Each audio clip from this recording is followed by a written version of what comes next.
तो आज हम करते हैं क्लास 10th के लिए कंप्लीट केमिस्ट्री का सॉल्यूशन देखेंगे। ठीक है, आज वाले में क्या करेंगे हम कंप्लीट केमिस्ट्री के बारे में, फिर क्या होगा नेक्स्ट के अंदर कंप्लीट फिजिक्स और फिर बायो। आज हम करेंगे केमिस्ट्री के स्टार्टिंग के जो 4 चैप्टर हैं। First chemical equation, chapter number 2 देखेंगे हम एसिड बेस के बारे में, एसिड और बेस। थर्ड में सीखेंगे मेटल और मेटल के बारे में, metal and non metal. Fourth हमारा कार्बन एंड इट्स कंपाउंड, क्या सीखना हमने कार्बन और उसके कंपाउंड के बारे में। ये 4 हम डिस्कस करेंगे यहाँ पे। ठीक है, सबसे पहले देखते हैं हम फर्स्ट चैप्टर। यहाँ पे आता है पहले केमिकल चेंज, क्या क्या चीजें हैं इसमें बता देते हैं। पहले केमिकल चेंज पढ़ेंगे, दूसरा आपका रहेगा केमिकल रिएक्शन, केमिकल रिएक्शन। फिर हमें पता करना है केमिकल रिएक्शन हुई है या नहीं हुई है, उसकी पहचान। तो पहले स्टार्ट करते हैं केमिकल चेंज से। ठीक है, ये वो चेंज होता है, नाम में इसका आंसर है, ये वो चेंज होता है जिसके अंदर कोई ना कोई नया सब्सटेंस बनता है। इसमें क्या बनेगा, कोई ना कोई न्यू सब्सटेंस फॉर्मेशन होगी। ठीक है, जिसमें क्या बनेगा भाई, कोई ना कोई नया सब्सटेंस बनेगा, वो क्या होगा आपका केमिकल चेंज होगा। जैसे दूध से दही बनना, जैसे दूध सा उससे क्या बन जाएगा, दही बनेगा। मतलब मिल्क से किसमें कन्वर्ट होना, कर्ड के अंदर। ठीक है, वो क्या होगा आपका केमिकल चेंज होगा। जब इस केमिकल चेंज को हम क्या है लिख के बताएंगे हम, तो वो क्या बन जाएगी आपकी केमिकल रिएक्शन। तो नाम में आंसर इसका भी केमिकल रिएक्शन। ये किसका टाइप है, रिएक्शन का टाइप है, जिसके अंदर किस टाइप का चेंज होगा, केमिकल टाइप का चेंज होगा, उसे बोलेंगे केमिकल रिएक्शन। ठीक है, it is the reaction in which chemical change take place. ठीक है भाई, जिसमें क्या होता हो, केमिकल चेंज होता हो। या ये भी लिख सकते हैं जिसके अंदर नया सब्सटेंस बनता हो। तो नया सब्सटेंस क्या, केमिकल चेंज ही तो है। ठीक है, करिए केमिकल रिएक्शन क्या होती है। अब इसके बाद तक पता कैसे चलता है केमिकल रिएक्शन हुई है या नहीं हुई। पहली चीज चेंज इन टेम्परेचर हो, क्या मिले वहां पे, टेम्परेचर में चेंज मिले। दूसरी चीज चेंज इन कलर हो, चेंज इन कलर हो, ये हो सकता है। थर्ड हमारा चेंज इन स्टेट हो, चेंज इन स्टेट हो। और फोर्थ हमारा एवोल्यूशन ऑफ गैस हो, मतलब गैस वगैरह वहां से रिलीज होती हो। ठीक है, यहाँ पे रिलीज भी लिख सकते हो, release of gas, gas release होती है। ठीक है, ये क्या रहेगी आपकी पहचान रहेगी, जहां पे क्या होगा केमिकल चेंज होगा। चेंज इन टेम्परेचर है, तो इसका एग्जांपल आपको लेते हैं। मान ली कैल्शियम ऑक्साइड था, जिसको हम चूना बोलते हैं, क्विक लाइम। इसकी रिएक्शन करवा दो वाटर के साथ, तो क्या बनेगा, CaOH ट्वाइस प्लस में यहाँ पे हीट निकलेगी। तो इसका ऊपर चूने वाला पानी क्या हो जाएगा, गर्म हो जाएगा। इसका वहां पे क्या चेंज हुआ, इसका टेम्परेचर चेंज हुआ। तो किसका है वो, केमिकल चेंज का एग्जांपल है। ठीक है, ये हमारा क्विक लाइम है, ये हमारा स्लैक लाइम है। ठीक है, जिसको हम क्या बोलते हैं, कैल्शियम हाइड्रो ऑक्साइड। जो दीवार पे सफेदी वगैरह वो इसी की होती है। करिए चीज अभी। नेक्स्ट आता है चेंज इन कलर वगैरह में। जैसे आपने पढ़ा है कॉपर सल्फेट था, आयरन की नेल डिप कर दी, तो वहां से क्या बना था, कॉपर अलग हो जाएगा, FeSO4 के वहां पे अलग हो जाएगा। तो जो ब्लू कलर था यहाँ पे कॉपर सल्फेट का, वो कैसा हो जाएगा, ब्लू ग्रीन हो जाएगा। ठीक है, तो इसमें क्या चेंज हुआ, कलर चेंज हुआ है। चेंज इन स्टेट आप यहाँ से भी उठा सकते हो। जो दूध था किस फॉर्म में था, लिक्विड फॉर्म में, कर्ड बन गई तो थोड़ा गाढ़ापन आ गया ना उसमें, तो सॉलिड टाइप में काउंट कर सकते हैं इसको। या ऐसे नहीं करते, ये देख सकते हो, हाइड्रोजन थी ऑक्सीजन से रिएक्शन की, दोनों गैसें थी, कंबाइन करके क्या बन गया, वाटर, H2O। कैसा है ये, लिक्विड है। क्लियर चीज अभी। तो यहाँ पे क्या हुआ, इसकी स्टेट चेंज हुई है। नेक्स्ट आपका गैस का निकलना, तो यहाँ पे क्या है, मान लिया हमने आयरन ले लिया, उस पर एसिड डाल दिया, तो यहाँ पे क्या हुआ, साल्ट बन गया, और यहाँ से कौन सी गैस निकली, हाइड्रोजन गैस। क्लियर है, ये चारों टाइप क्लियर भाई। कहाँ पे हमें पता चलेगा, रिएक्शन का। अब नेक्स्ट आता है, इसको लिखने के हमारे पास 2 तरीके होते हैं केमिकल रिएक्शन को। ठीक है, तो लिखने का जो तरीका है उसे बोलते हैं केमिकल इक्वेशन। क्या बोलेंगे उसे, केमिकल इक्वेशन। तो इक्वेशन क्या होती है, representation of the chemical reaction is called chemical equation. लिखने की जरूरत तो नहीं है, सीधा बता दिया हमने।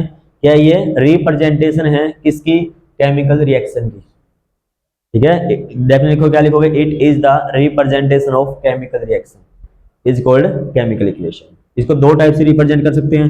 जैसे इसी का एग्जांपल उठाते हैं हम। एक तो इसको कंप्लीट हाइड्रोजन लिख दें, प्लस में ऑक्सीजन लिखें, ठीक है, आगे फिर वाटर लिखें। ऐसे लिख सकता था, या इसको H2 प्लस में O2 H2 भी लिख सकता था, दोनों टाइप से लिख सकता था मैं। तो यहाँ पे जिसमें क्या वर्ड की फॉर्म में लिखा है इसको, तो इसको बोलेंगे वर्ड केमिकल इक्वेशन, और जहाँ पे सिंबल की फॉर्म में है उसे बोलेंगे सिंबॉलिक केमिकल इक्वेशन। क्लियर है? ये दो क्या रहेंगे उसके टाइप रहेंगे। चलिए दोनों टाइप भाई कौन सी है, ये वर्ड के फॉर्म में है तो वर्ड केमिकल इक्वेशन है, और ये कौन सी आपकी सिंबॉलिक केमिकल इक्वेशन, मतलब सिंबल की फॉर्म में रिप्रेजेंट कर रहा हूँ, ठीक है, और इसमें कंप्लीट वर्ड की फॉर्म में। हिंदी में क्या बोलोगे उसको, शब्द समीकरण, इसे क्या बोलेंगे हमारे पास प्रतीकात्मक समीकरण, प्रतीकों के रूप में रिप्रेजेंट करना, जो सिंबल है ना उसको प्रतीक बोलते हैं। क्लियर है? यही बात है टाइप इनकी, टाइप, ठीक है। टाइप में सबसे पहले आपका कॉम्बिनेशन, कॉम्बिनेशन, सेकंड हमारा डीकंपोजिशन, फिर डीकंपोजिशन का टाइप। इसके क्या पढ़ने हैं अपने, टाइप पढ़ने हैं। पहले देखें कॉम्बिनेशन क्या होती है। कॉम्बिनेशन में नाम में आंसर है, कॉम्बिनेशन रिएक्शन है ये, it is the reaction in which, combination मतलब कंबाइन करना, कंबाइन कितने कर सकते हैं, या तो दो या दो से ज्यादा है। तो इसमें क्या लिखेंगे, two or more reactant, H2 plus O2 माने दो थे, two or more reactant combine and form single product, क्या बनाते हैं यहाँ से एक सिंगल प्रोडक्ट बनाते हो, तो उसे बोलेंगे कॉम्बिनेशन रिएक्शन।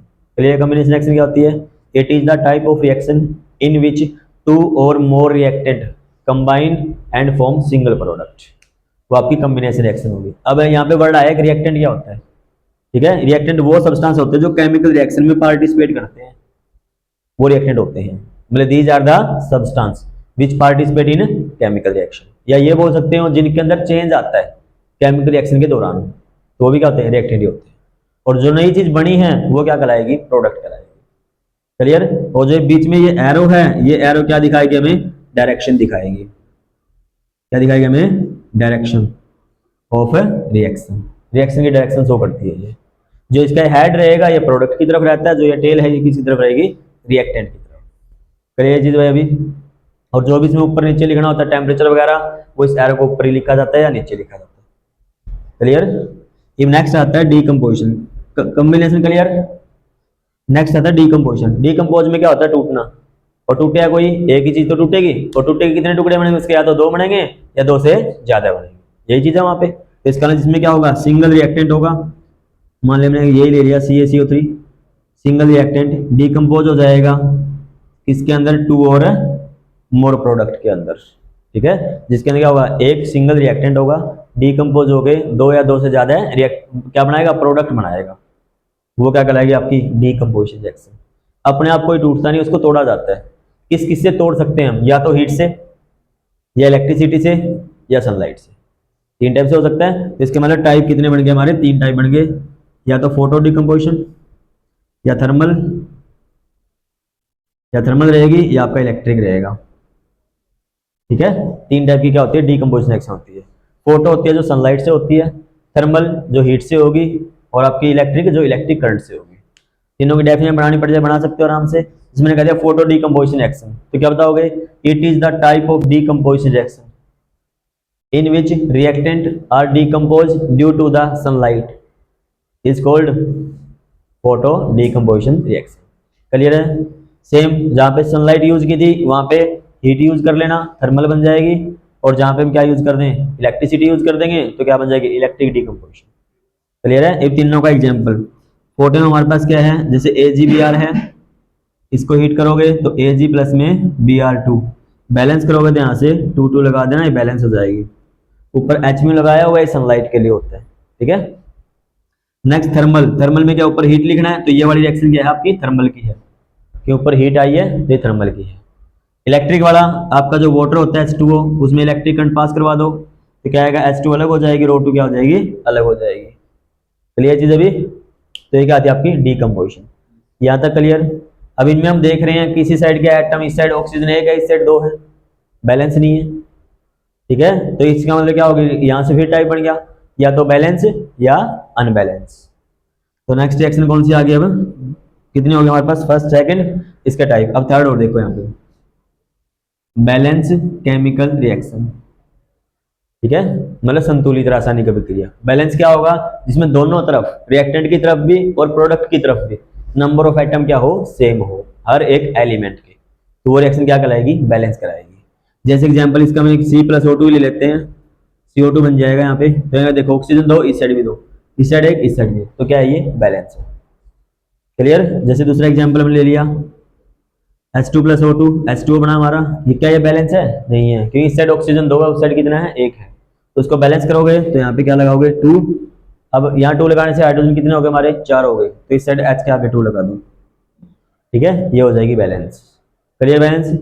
दूसरी इसी के अपोजिट है, तीसरी के बाद फोर्थ इसके just opposite, unbalance chemical reaction, जिसमें क्या बताओगे? In which number of atom of each element are not equal, दोनों इक्वल नहीं है, रिएक्टेंट की तरफ और प्रोडक्ट की तरफ, वो क्या कहलाएगी? अनबैलेंस। बता सकते हो क्या होगी? It is the type of chemical reaction या chemical equation in which number of atoms of each element are not equal, ठीक है, इन बोथ साइड। बता सकते हो? इसकी एग्जांपल इसी को उठा लो, चाहे H2 प्लस O2 ले लेते हैं हम, H2 बना देते हैं, तो क्या यहाँ पे बैलेंस नहीं है। क्लियर है जी भाई? अभी इनको बैलेंस करते क्यों हैं? Law of conservation of mass को सेटिस्फाई करने के लिए। किसके लिए करते हैं? Law of conservation of mass. क्या कहता था वो? मास can neither be created nor be destroyed, ठीक है, वो मैटर इसका होता था। क्लियर है? Balance unbalance. उसका नेक्स्ट आता है फिफ्थ, कई में क्या होता है? हीट रिलीज होती है और कई में हीट क्या हमें देनी पड़ती है, एब्जॉर्ब होती है। तो इसका दो टाइप वहां से बन जाएंगे, या तो एंडोथर्मिक या एक्जोथर्मिक, ठीक है, दो टाइप वहां से रहेंगे, एंडोथर्मिक एंड एक्जोथर्मिक। एंडोथर्मिक होता है जिसमें क्या होता है? हीट एब्जॉर्ब होती है, यानी ऐसे लिख सकते हो it is the type of chemical reaction in which heat absorb, या ये लिख सकते हो इन विच हीट गेन, गेन होता है लेना, जिसका मतलब क्या है? जो हीट लेगी वो क्या होगी? एंडोथर्मिक होगी। जैसे हमने डीकंपोजिशन रिएक्शन पढ़ी है, इसमें क्या हमने हीट देनी पड़ी है ना, तो सारी कैसी है? फिर एंडोथर्मिक है। इसमें क्या है? हीट देनी पड़ती है। तो हमने एक एग्जांपल ले लिया CaCO3, इसको हीट कर दिया CaO प्लस में CO2, तो ये एंडोथर्मिक है। क्लियर। इसका जस्ट अपोजिट एक्जोथर्मिक, इसमें क्या हुआ था? हीट गेन हुई थी, तो इसमें क्या होगी? हीट लॉस होगी। इसमें लिख देंगे लॉस ऑफ हीट। इसमें क्या था? गेन था, इसमें क्या आएगा? लॉस आएगा। हीट भी हो सकती है, एनर्जी भी हो सकती है।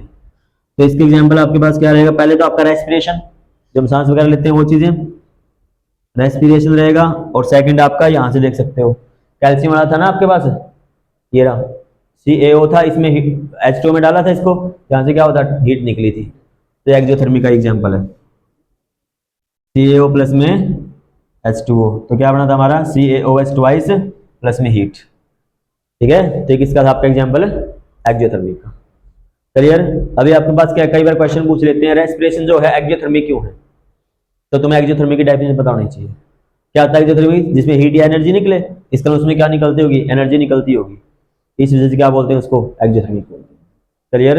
रीजन का लिखोगे इसका, because during the respiration energy release, energy क्या वहां से रिलीज होगी, so it is called exothermic reaction. यदि कहते हैं एंडोथर्मिक क्यों बोलते हैं कोई भी रिएक्शन को, तो बोलते हैं उसमें हीट क्या हुई है? फिर एब्जॉर्ब हुई है। क्लियर चीज है भाई? अभी कब एंडोथर्मिक होगा, कब एक्जोथर्मिक होगा। अब नेक्स्ट आपकी रिएक्शन रहेगी, ये तो क्लियर है सारी। तो देखते हैं नेक्स्ट।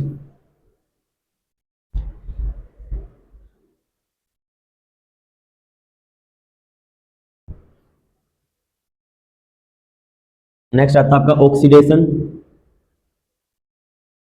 रिडक्शन और रेडॉक्स, ठीक है, जो सारी एक दूसरे रिलेटेड है ना, उनको मैं इकट्ठे लिखते जा रहा हूं। जो बैलेंस थी उसका अपोजिट अनबैलेंस, एक्जोथर्मिक था उसका अपोजिट एंडोथर्मिक, ठीक है, तो उसके क्या है? एक दूसरे का अपोजिट लिखते जा रहे हैं। कॉम्बिनेशन थी उसका अपोजिट डीकंपोजिशन। अब यहाँ पे जैसे ऑक्सीडेशन है उसका अपोजिट रिडक्शन, जब दोनों हो जाएगा तो रेडॉक्स, ठीक है।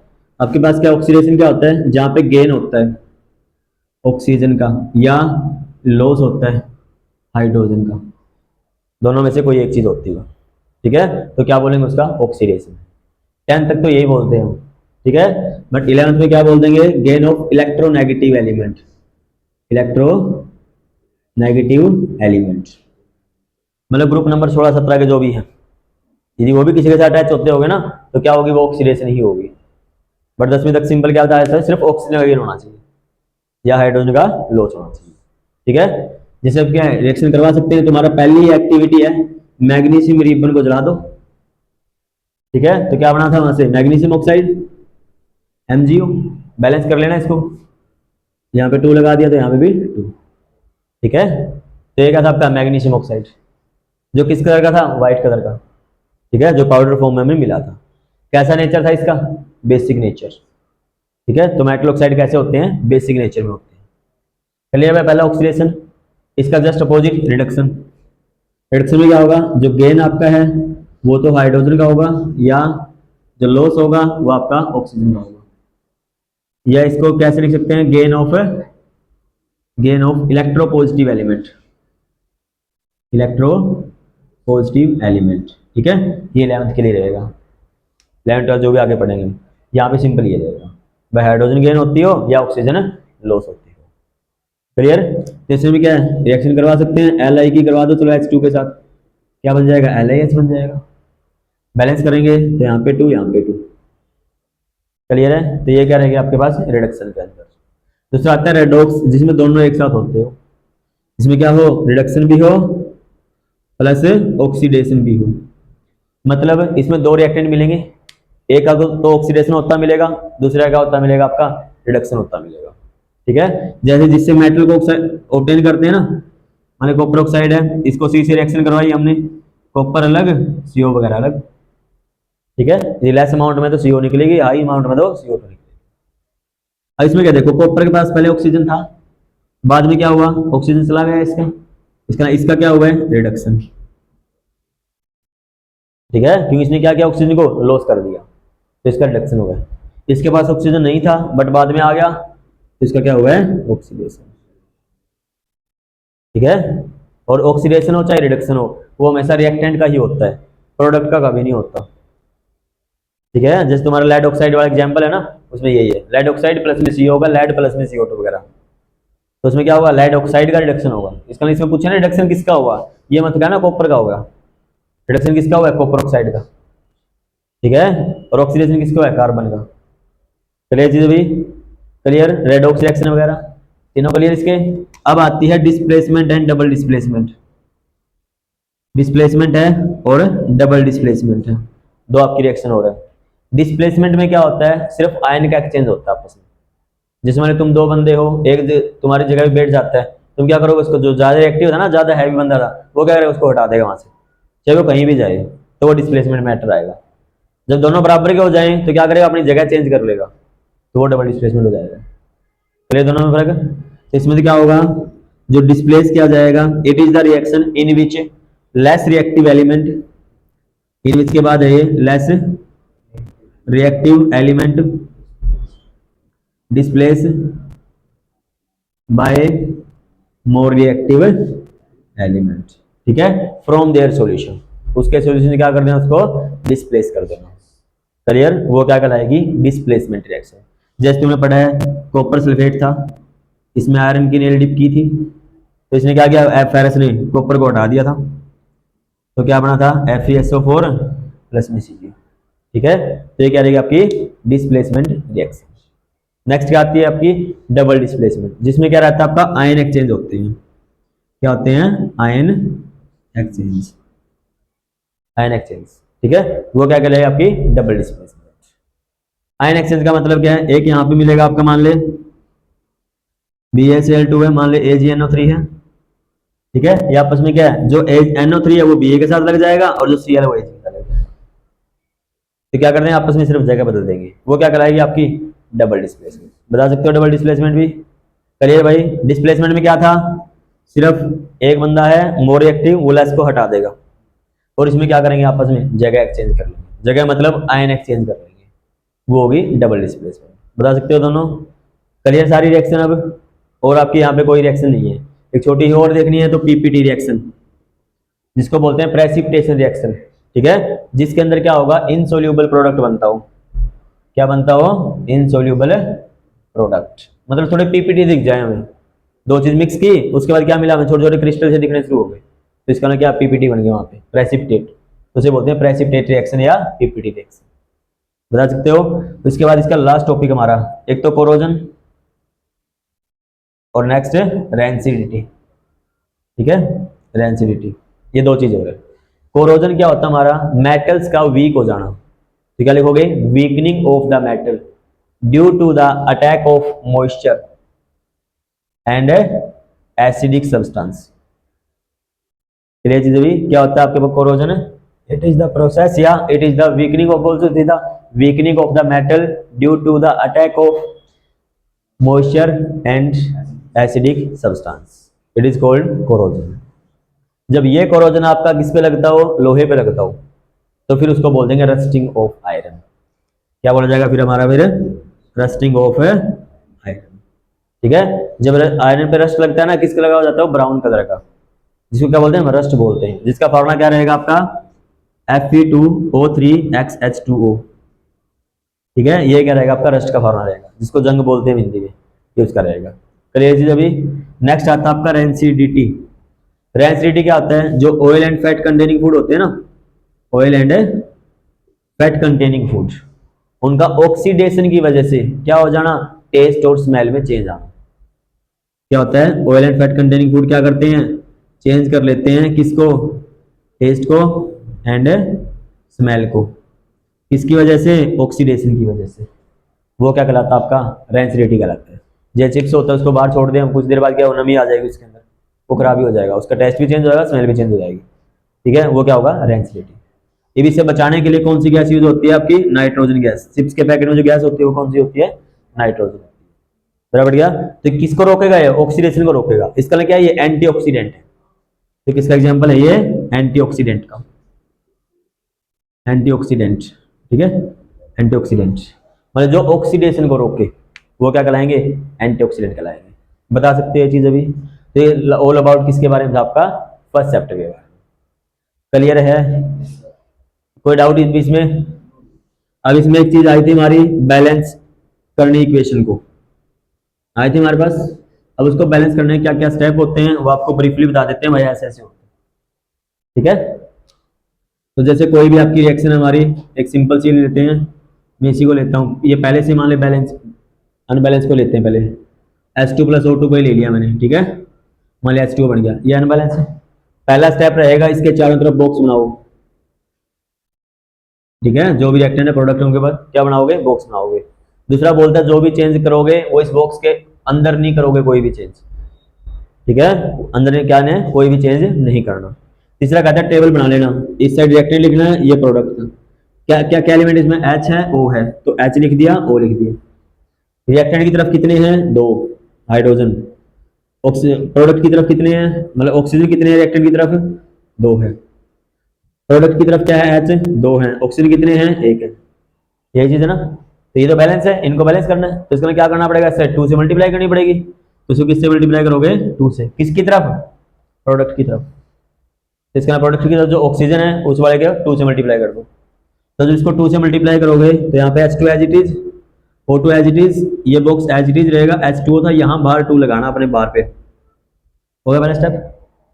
फिर दोबारा फिर इसको ऐसे लिखोगे, रिएक्टेंट प्रोडक्ट हाइड्रोजन ऑक्सीजन।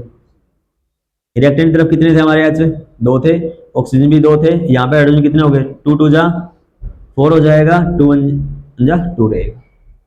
अब कौन बच गया हमारा, हाइड्रोजन। किसकी तरफ, रिएक्टेंट की तरफ। तो इसका रिएक्टेंट की तरफ इसको किससे मल्टीप्लाई करनी पड़ेगी, 2 से, हाइड्रोजन को सिर्फ। ठीक है, उसमें किसको करी थी हमने, सिंपल ऑक्सीजन वाले को। तो इसको 2 से करोगे तो यहाँ पे H के आगे 2 लगा देंगे हम। तो अगले स्टेप में क्या होगा, यहाँ पे 2 आ जाएगा। अब तो बैलेंस है। उसके बाद क्या है, इस बॉक्स को हटा देंगे हम। ठीक है, ये हमने हटा दिया। और उसके बाद इसके अंदर क्या, ब्रैकेट के अंदर हम क्या है, इसकी स्टेट लिख देंगे। क्या लिख देंगे, यहाँ पे एरो है ये। ठीक है, क्या लिख देंगे, उसकी स्टेट लिख देंगे। स्टेट मतलब ये गैस में है तो G लिख देंगे, ये भी गैस में है तो G लिखेंगे, ये लिक्विड में है तो L लिख देंगे। गैस में है तो G, लिक्विड में है L, एक्वस में है A क्या, सॉलिड में तो S। एक्वस का मतलब है वाटर के साथ डिजोल्व।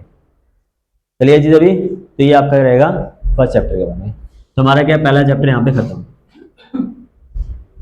चलिए फर्स्ट, अब चलते हैं सेकंड पे, acid base and salt. Salt भी आपका है। ठीक है, एक एग्जांपल से लेते हैं, सिर्फ H2O से लेते हैं। ठीक है, H2O को अलग अलग तोड़ दो तो क्या हो जाएगा, H पॉजिटिव अलग हो जाएगा, OH नेगेटिव अलग हो जाएगा। ठीक है, जो सब्सटेंस वाटर में डिजोल्व होने के बाद H पॉजिटिव देते हैं उन्हें एसिड बोलते हैं। ठीक है, these are the substance which produce H positive ion in the presence of water बोल दो या इन एक्वा सोल्यूशन बोल दो। क्लियर चीज, अभी वो एसिड होंगे और जो OH नेगेटिव देंगे वो बेस होंगे। ठीक है, वो क्या करेंगे, बेस कराएंगे। ठीक है, और जो बेस आपके वाटर में डिजोल्व हो जाएंगे उन्हें बोलेंगे हम एल्कलाइन या एल्कली। क्या बोलेंगे उसे हम, एल्कली बोलेंगे। क्लियर, इसका एल्कली क्या होते हैं, water soluble base. Water soluble base क्या होते हैं, एल्कली होते हैं। क्लियर चीज, अभी इससे क्या पता चला हमें, जितने भी एल्कली होंगे वो सारे बेस होंगे, बट सारे बेस जरूरी को नहीं एल्कली होंगे। क्या पता असर्शन रीजन में पूछ ले। क्लियर चीज, अभी तो सारे एल्कली क्या होते हैं, बेस तो होते हैं, बट सारे के सारे बेस क्या नहीं होते, एल्कली नहीं होते। पहचान यदि करनी है कि कौन सी एल्कली ले, जो आपकी पीरियोडिक टेबल है उसमें ग्रुप नंबर पहला है, लिथियम सोडियम जो पोटेशियम वगैरह है उनके साथ OH लगा देना, वो एल्कली है तुम्हारे। ठीक है, प्रॉपर्टी उसका, इसका मतलब LiOH, NaOH, KOH, ये सारे आपके क्या है, एल्कली है, बेस भी है एल्कली भी है।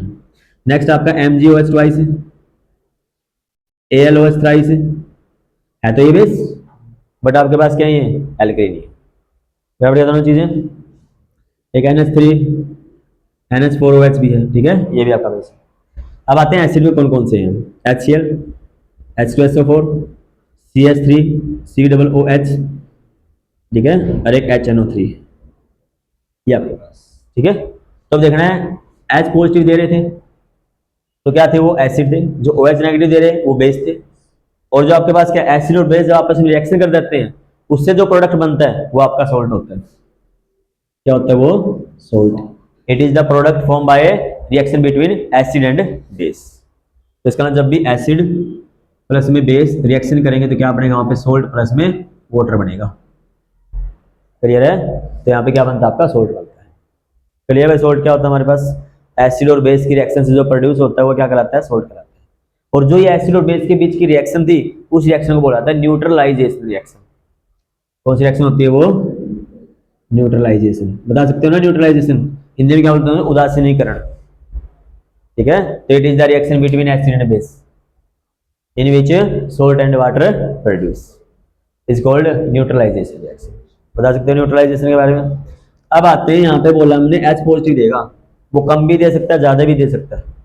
कम देगा तो वीक एसिड, ज्यादा देगा तो स्ट्रॉन्ग एसिड। क्लियर है, यदि H पॉजिटिव क्या दे रहा है, वो लेस है तो वीक एसिड है वो, यदि H पॉजिटिव लार्ज है तो वो क्या है, स्ट्रॉन्ग एसिड है। याद है, क्लियर, वीक स्ट्रॉन्ग। पहचान क्या रहेगी, जिसमें आपको कार्बन दिख जाए वो वीक है। ठीक है, कार्बन दिख जाए वो वीक है। कई बार क्या सोचते हैं HCl, इसमें भी तो कार्बन है, कार्बन ये Cl क्लोरीन इकट्ठा है ये। ठीक है, तो ये जो बच गए आपके ये तीनों, ये क्या आपके स्ट्रॉन्ग एसिड। क्लियर का एग्जांपल। नेक्स्ट में आता है इसी टाइप से बेस वाला, OH क्या हो सकता है, लेस भी हो सकता है, लेस है तो वीक बेस, और यदि OH क्या हो, लार्ज में हो तो क्या मिलेगा, वो स्ट्रॉन्ग बेस। ठीक है, जिसमें आपका नाइट्रोजन वगैरह दिख रहा है ना, ये वाला, ये आपका क्या रहेगा, वीक बेस रहेगा। ठीक है, और लगभग इसमें काउंट करेंगे हम, स्ट्रॉन्ग में काउंट करेंगे, मोस्ट स्ट्रॉन्ग ये रहेंगे। ठीक है, ज्यादा स्ट्रॉन्ग देखना तो ये रहेंगे। मेरा बढ़ गया चीज अभी। तो ये जो आपका MgOH ट्वाइस है ये आपका ORS में होता है, जो घोल वगैरह पिलाया जाता है ना ORS वगैरह का, उसमें MgOH ट्वाइस होता है, मैग्नीशियम हाइड्रोक्साइड। क्लियर चीज अभी, यहाँ तक क्लियर भाई ये चीज। अब आते हैं सोल्ट पे। सोल्ट में हमने क्या पढ़ा था, एसिड और बेस रिएक्शन करते हैं, तो इसका मतलब क्या पता स्ट्रॉन्ग एसिड हो वीक बेस हो, क्या पता बेस स्ट्रॉन्ग हो एसिड वीक हो, क्या पता दोनों बराबर के हो। इसलिए ये जो सोल्ट बनेगा ये 3 टाइप से बनेगा। सोल्ट कितने टाइप का होता है, 3 टाइप का, या तो एसिडिक हो सकता है, या बेसिक हो सकता है, या न्यूट्रल हो सकता है। ठीक है, एसिडिक बता सकते हो आराम से, it is the salt produce by reaction between strong acid and weak base.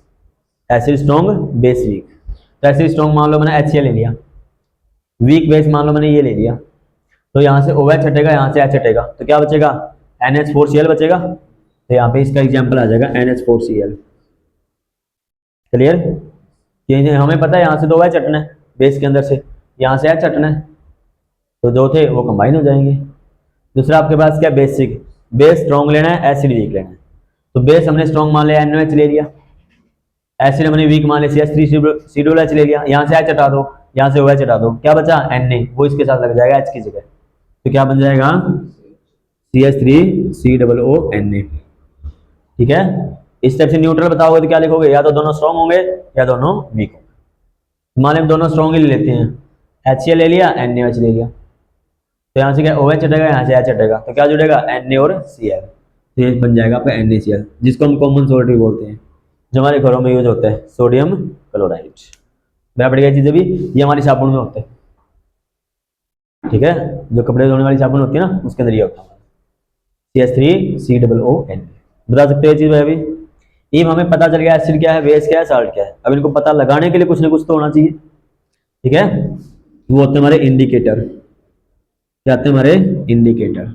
Indicator वो सब्सटेंस होंगे जो हमें किसी भी सॉल्यूशन का एसिडिक या बेसिक होने का नॉलेज देंगे और आइडेंटिफाई करेंगे कि एसिड है या बेस है, वो क्या कहलाएंगे इंडिकेटर। या तो हम खुद बना सकते हैं उनको, या हम नेचर से ले सकते हैं। इसमें दो टाइप के होते हैं, या तो आर्टिफिशियल रहेगा, या क्या बनेगा नेचुरल। ठीक है, दो टाइप के क्या रहेंगे आपके इंडिकेटर रहेंगे। आर्टिफिशियल को मैनमेड भी बोलते हैं। ठीक है, इसको सिंथेटिक भी बोलते हैं, जो हम खुद तैयार कर रहे हैं। इसमें आपके 3-4 एग्जाम्पल आपके हैं जो यहाँ पे काम आएंगे। एक तो मिथाइल ऑरेंज, दूसरा मिथाइल ब्लू, और तीसरा फिनोक्सिलिन। ठीक है, ये 3 आपके एग्जाम्पल रहेंगे जो आपके मैनमेड होंगे। ठीक है, और जो आपका कलो ऑयल है, पीएच स्केल है। ठीक है, पीएच स्केल है, लिटमस पेपर है, ये आपके पास लिटमस होगा, ये होगा आपके पास। और नेक्स्ट हमारे पास क्लो ऑयल। ठीक है, वेनिला वगैरह ये चीज किस में आ जाएंगी, आपकी नेचुरल के अंदर आ जाएंगी। क्लियर है। जो यहाँ पे लिटमस पेपर होता है वो कहाँ से मिलता है, आपका लाइकेन नाम के प्लांट से मिलता है। कहाँ से मिलता है वो, लाइकेन नामक प्लांट से मिलता है, जिसको लीचेन वगैरह बोलते हैं कहीं, वहां से ही मिलेगा। अब इसमें से क्या है, क्लो ऑयल और वेनिला, ये क्या करते हैं, जब भी एसिड या बेस मिलेगा तो क्या करेंगे, अपनी टेस्ट वगैरह को, मतलब स्मेल वगैरह को क्या करेंगे, चेंज कर देंगे। इसलिए क्या बोलते हैं, ओलिफैक्टरी बोलते हैं। ठीक है, ओलिफैक्टरी इंडिकेटर इसी को बोला जाता है, जो क्या करते हैं एसिड या बेस की प्रेजेंस में अपनी स्मेल को चेंज कर रहे हैं, तो वो क्या कहलाएंगे आपके ओलिफैक्टरी इंडिकेटर। क्लियर। एक होता है आपका पीएच स्केल या लिटमस पेपर, ये होते हैं यूनिवर्सल, जो हर जगह यूज करते हैं हम, तो उसे बोलते हैं यूनिवर्सल इंडिकेटर। कौन से होंगे ये, यूनिवर्सल, जिसको हिंदी में क्या बोलेंगे, सार्वत्रिक सूचक, जिसको हर जगह भी यूज कर सकते हैं। क्लियर चीज अभी। यूनिवर्सल इंडिकेटर क्या है, ये डेफिनेशन पूछी जाए, ये तो एग्जांपल है उसके, डेफिनेशन पूछी जाए तो क्या बताओगे, it is the homogeneous mixture of the 2 or more indicator. जब 2 या 2 से ज्यादा इंडिकेटर हैं उनको क्या करते हैं, मिक्स करते हैं होमोजीनियसली। होमोजीनियस होता है कंप्लीट मिक्स हो जाएगा, वो इंडिकेटर क्या कहलाएंगे, यूनिवर्सल कहलाएंगे। क्यों बोल रहे हैं यूनिवर्सल, मान ले 5-6 इंडिकेटर मिक्स कर दिए हमने, मान ले किसी को टेस्ट पता करना है हमने, एक ने मान ले नहीं बताया, कोई दूसरा इंडिकेटर बताएगा, दूसरा नहीं तीसरा बताएगा, मतलब कोई ना कोई अपना चेंज दिखाई देगा, इसलिए क्या बोलते हैं इसको, यूनिवर्सल इंडिकेटर। बता सकते हो सारे चीज इंडिकेटर। क्लियर। अब आती है छोटी एक होती है पीएच स्केल, इसके बारे में अब सबसे इंपॉर्टेंट यही है पीएच स्केल। ठीक है, ये क्या एक स्केल ही होती है जो हमें क्या बताती है, पावर ऑफ हाइड्रोनियम आयन। क्या बताती है ये, पावर ऑफ हाइड्रोनियम आयन।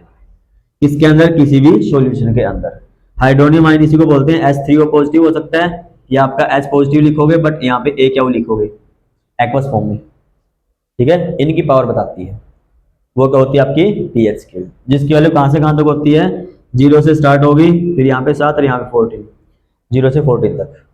0 से 7 के बीच में जो रहेगा वो एसिडिक चीज रहेगी, और इसके बाद वो रहेंगी बेसिक रहेंगी, और जो 7 है वो रहेगा न्यूट्रल। ठीक है, मतलब सोल्ट रहेगा। जैसे मान लीजिए किसी की पीएच 1, 2, 3 यहाँ पे है, मान लीजिए 1 है और 3 है, जो 0 के ज्यादा क्लोज है वो स्ट्रॉन्ग एसिड होगा, 0 के ज्यादा क्लोज। जो 14 के ज्यादा क्लोज है वो स्ट्रॉन्ग बेस होगा, और जो 7 होगा वो न्यूट्रल होगा। जैसे आपका NaOH मतलब NaCl, यहाँ पे आपका HCl, यहाँ पे कौन आपका NaOH। ठीक है, तो ये क्या होती है आपकी पीएच स्केल होती है। चलिए चीज अभी चलिए यहाँ तक। अब इन्हीं कुछ बेसिस के ऊपर एसिड की प्रॉपर्टी क्या है, एसिड की प्रॉपर्टीज। पहली चीज ये क्या करता है आपके पास, एसिड क्या करता है, ब्लू लिटमस को रेड कर देता है। ठीक है, दूसरी चीज सोरिन टेस्ट होते हैं, खट्टे होते हैं टेस्ट में। ठीक है, तीसरी चीज पीएच 7 से कम होती है। ठीक है, 7 से क्या रहेगी, pH की वैल्यू कम रहेगी, बता सकते हो। और चौथा यदि लिखना चाहो इसका एग्जाम्पल लिख देना। बेस पे आ जाओगा, ब्लू से रेड था वो रेड से ब्लू करेगा, सोर था तो बीटर हो जाएगा बेस के लिए, रेड से कहाँ करेगा वो, ब्लू करेगा, मतलब लाल से नीला बना देगा। सोर था इसका ना बीटर होगा, बीटर मतलब कड़वे, ठीक है। दूसरा हमारे पास pH 7 से कम थी, pH 7 से ज्यादा होगी, 14 से कम रहेगी, 14 के बराबर रहेगी, वो बेस रहेंगे। बढ़ गया चीज। अभी ये कोरेसिव होते हैं, ये कोरेसिव नहीं होते। कोरेसिव मतलब जैसे साबुन में लग जाए कई बार आता है हाथ पाट सी जाम है, बट एसिड में ऐसा नहीं होता। बढ़ गया चीज। अभी एक इसका एग्जाम्पल हो सकता है, क्लियर है। ये बात है एसिड की केमिकल प्रॉपर्टी, क्या बतानी है, एसिड की केमिकल प्रॉपर्टी। केमिकल प्रॉपर्टी का मतलब होता है उसकी रिएक्शन करवानी है हमें। पहले मान लो मैंने एसिड लिया, उसकी रिएक्शन मैंने मेटल से करवा दी। जब भी एसिड मेटल से रिएक्शन करेगा तो क्या बनाएगा वो, मेटल सॉल्ट बनाएगा, प्लस में हाइड्रोजन गैस देगा वो, क्या देगा वो, हाइड्रोजन गैस। जैसे मान लिया आपके पास एसिड ले लिया हमने, यहाँ पे HCl, Fe यहाँ पे ले लिया लोहा, तो यहाँ पे क्या बनेगा, FeCl2 प्लस में H2, तो यहाँ पे क्या कौन सी गैस निकलेगी, H2। मैक्सिमम यही पूछा जाता है भाई कौन सी गैस रिलीज होती है। केमिकल प्रॉपर्टी रेयर ही चांस आपका पूछने का, अदरवाइज मैक्सिमम ये पूछा जाएगा कौन सी गैस रिलीज करेंगे, तो कौन सी करते हैं वो, H2। दूसरी रिएक्शन, मान ले मेटल एसिड था, उसकी रिएक्शन मेटल ऑक्साइड के साथ करवा दो, इसका मेटल में ऑक्सीजन और दे दो, वो ऑक्सीजन और इसके साथ चली जाएगी, तो क्या बनाएगा फिर, वाटर बना देगा। तो इसका फिर क्या बनेगा, यहाँ से मेटल सोल्ट तो बनना ही है, प्लस में क्या हो जाएगा, H2 हो जाएगा। क्लियर चीज। अभी नेक्स्ट हमारे पास जब एसिड की रिएक्शन किससे करवा दो, बेस से करवा दो, हमें पता है भाई सोल्ट बनेगा और वाटर बनेगा, ठीक है। तो 3 केमिकल प्रॉपर्टी काफी है इसकी। क्लियर, बेस की आपके नहीं है, मेन तो इसी की है। क्लियर, यहाँ तक इंडिकेटर वगैरह का मैटर। अब आते हैं इसमें कौन से में कौन सा एसिड होता है। मेन आपका कर्ड, कर्ड में कौन सा होता है, लैक्टिक एसिड। कौन सा एसिड रहेगा, लैक्टिक के अंदर। जो 8 स्ट्रिंग होते हैं, 8 स्ट्रिंग के अंदर मतलब चींटी का जो डंक वगैरह होता है उनमें कौन सा होता है, मेथेनोइक एसिड। कौन सा एसिड रहेगा, मेथेनोइक एसिड, इसी को फॉर्मिक एसिड बोलते हैं, ठीक है। फॉर्मिक एसिड भी इसी में होता है। नेटल डंक वगैरह 8 स्ट्रिंग वगैरह इनमें सारा यही होता है। क्लियर चीज। अभी नेक्स्ट आता है आपका टमाटर के अंदर, टोमेटो, इसमें रहेगा ऑक्जेलिक एसिड। क्या रहेगा, ऑक्जेलिक एसिड। किस में रहेगा ये, टमाटर के अंदर। टर्मरिक के अंदर टार्टरिक एसिड, ठीक है। और नेक्स्ट आपका पूछ सकता है आपका विनेगर के अंदर, तो कौन सा रहेगा आपका, एसिटिक एसिड। चलिए चीज, विनेगर में क्या रहेगा आपका, एसिटिक एसिड। और जब आपका एक चीज और मोस्ट है आपकी है, जब HCl, एक तो आपका HCl और एक HNO3, ये 3 मॉलिक्यूल, इसका 1 मॉलिक्यूल, मतलब 3:1।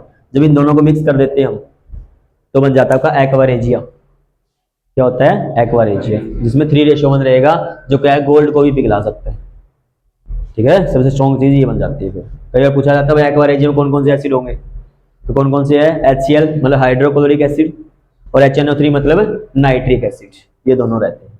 क्लियर। एक क्वेश्चन और यहाँ से बनता है, ऐसा कौन सा एसिड, हमने बोला ना हाइड्रोजन गैस देगा, बट ये नहीं देता हाइड्रोजन गैस, HNO3, ठीक है। ये क्या करेगा, ऑक्सीडाइज कर देगा उसको, और क्या दे देगा, वहां से वाटर बना देगा, ठीक है। तो कई बार ऑप्शन पूछ ले भाई कौन सा एसिड है जो क्या नहीं देता हो, हाइड्रोजन गैस ना देता हो, HNO3। पता चलेगा चीज। अभी इन दोनों का रेशियो क्या होगा, 3:1 में एक्वारेजिया बनता है, बता सकते हो आराम से ये चीज। अब नेक्स्ट आते हैं, इसमें कुछ कंपाउंड है, ठीक है, उनका मेनली आपका फॉर्मूला, ठीक है, मेन तो आपके फॉर्मूले हैं उसमें, जिससे POP, यदि कंप्लीट एक्सप्लेन करें काफी लंबी बन जाएगी हमारी वीडियो भी, ठीक है। इनके मेनली फॉर्मूले हमारे पास है, POP है, जिप्सम है, नेक्स्ट हमारे पास बेकिंग सोडा है, बेकिंग सोडा, नेक्स्ट हमारे पास ब्लीचिंग पाउडर, ब्लीचिंग पाउडर है, और लास्ट हमारे पास वॉशिंग सोडा है, ठीक है। वॉशिंग सोडा है, या कास्टिक सोडा भी एक है हमारे पास, ठीक है, कास्टिक सोडा जो हमारा NaOH होता है, ये कास्टिक सोडा होता है, ठीक है। POP हमारा क्या होता है, कैल्शियम सल्फेट हेमी हाइड्रेट, ये होता है इसका फॉर्मूला, CaSO4 हाफ H2। जो जिप्सम है इसका फॉर्मूला रहेगा CaSO4 2H2। जो बेकिंग सोडा हमारे पास NaH CO3 और जो ब्लीचिंग पाउडर है CaO, Cl2, washing soda, Na2, CO3, 10H2O, और आपका इसका नहीं लीजिए, ठीक है, ये रहेंगे इसके फार्मूले। बेकिंग सोडा NaCO3 जिसको खाने का सोडा बोलते हैं, वॉशिंग सोडा जिसको धोने का सोडा बोलते हैं, ब्लीचिंग पाउडर आपका जो सफाई वगैरह में यूज होता है क्योंकि क्लोरीन है, सफाई वगैरह में यूज होगा। नेक्स्ट हमारा POP जिसको पुट्टी बोलते हैं हम, ठीक है, ये पुट्टी वही होती है POP, कैल्शियम सल्फेट हेमीहाइड्रेट। दूसरा जिप्सम CaSO4 2H2O, ठीक है, जो ये CaSO4 2H2O जिप्सम का, इसको हीट कर दो 273 केल्विन पे, ठीक है, तो वहां से क्या बन जाएगा आपका POP बन जाएगा। तो POP कहां से बनता है? जिप्सम से बनता है। इसमें जो हाफ मोलिक्यूल है वाटर का, इसका मतलब क्या है कि जिप्सम जो POP है ना, इसके 2 मोलिक्यूल है, उन दोनों के पास मिला के एक वाटर का मोलिक्यूल है, ठीक है, इसका मतलब ये है। अदरवाइज वाटर का आधा मोलिक्यूल नहीं जाता कभी, समझ गया? कई बार पूछा जाता है इसमें हाफ मोलिक्यूल का मतलब क्या है, तो रीजन क्या बताओगे कि क्या होगा? 2 crystal of POP have 1 water molecule.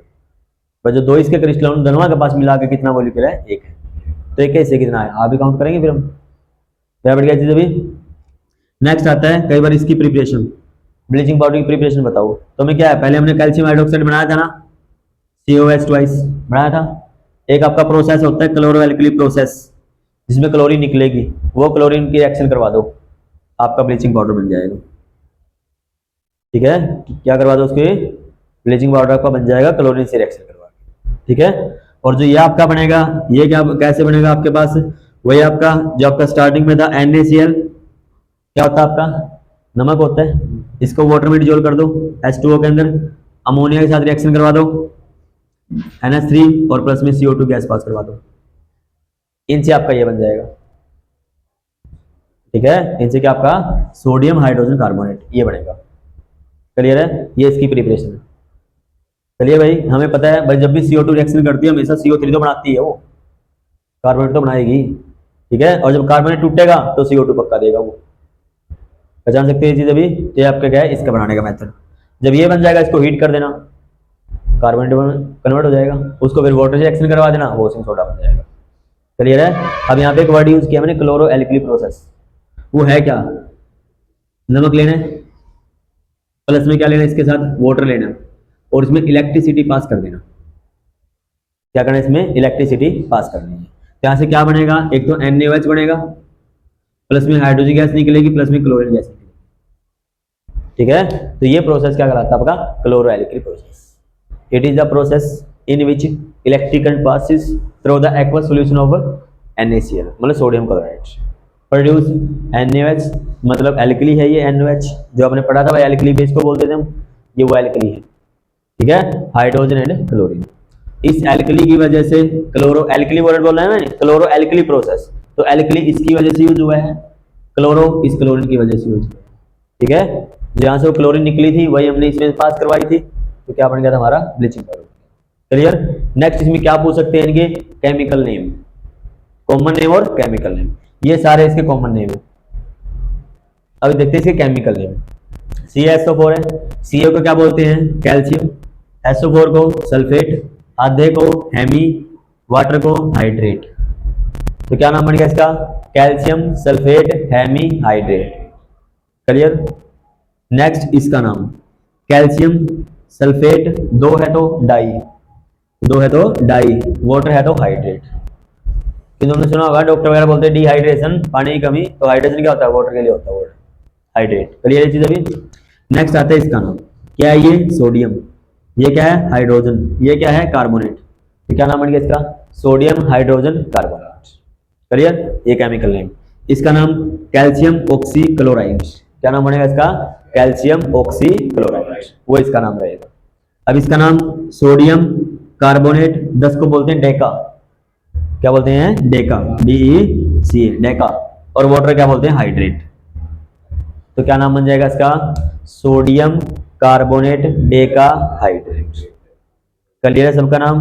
एक बार बताते हैं इसका, कैल्शियम सल्फेट हेमी हाइड्रेट, पहला कैल्शियम सल्फेट डाई, 2 के लिए डाई, ठीक है, dihydrate, sodium hydrogen carbonate, calcium oxychloride, sodium carbonate Deka hydrate.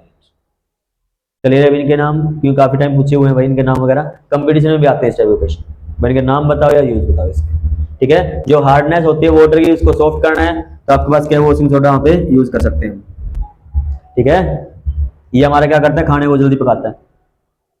समझ गए चीज अभी। तो ये सारा किसके अबाउट था, हमारा चैप्टर नंबर 2 के अबाउट। बता सकते हो चैप्टर 2 भी हो। नेक्स्ट चलते हैं हम चैप्टर नंबर 3 के अंदर।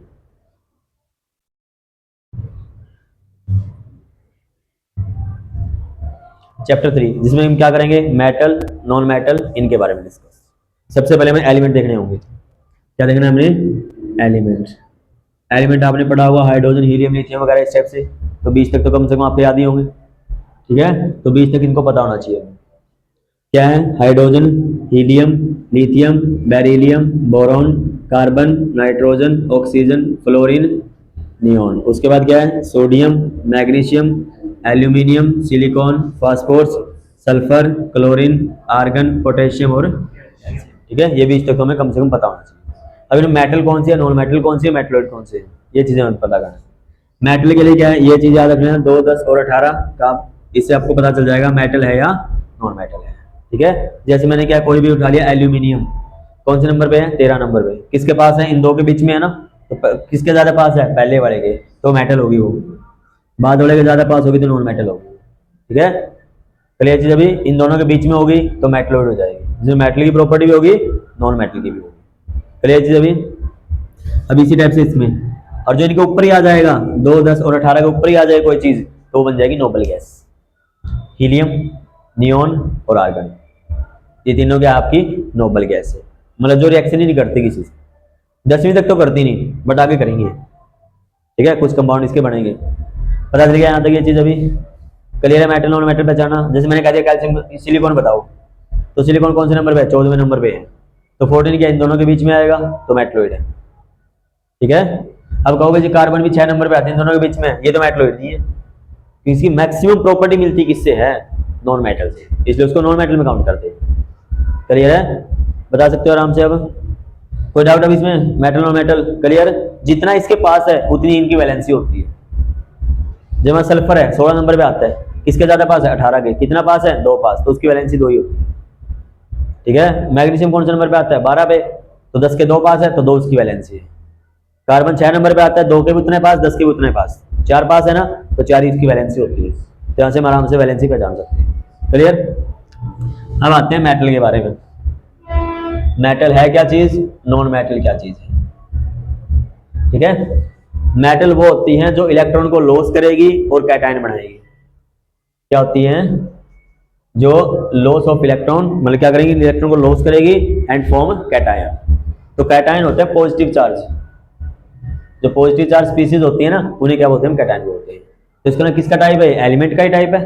तो क्या बताओगे मेटल को, these are the element which form cation by loss of electron.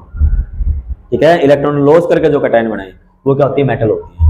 ठीक है, दूसरा हमारे पास नॉन मेटल, जो क्या करेगी, इलेक्ट्रॉन को गेन करेगी और क्या बनाएगी, एनायन बनाएगी। इसमें क्या हुआ, लॉस किया, इसमें क्या होगा, गेन होगा, और क्या बनेगा, एनायन बनेगा।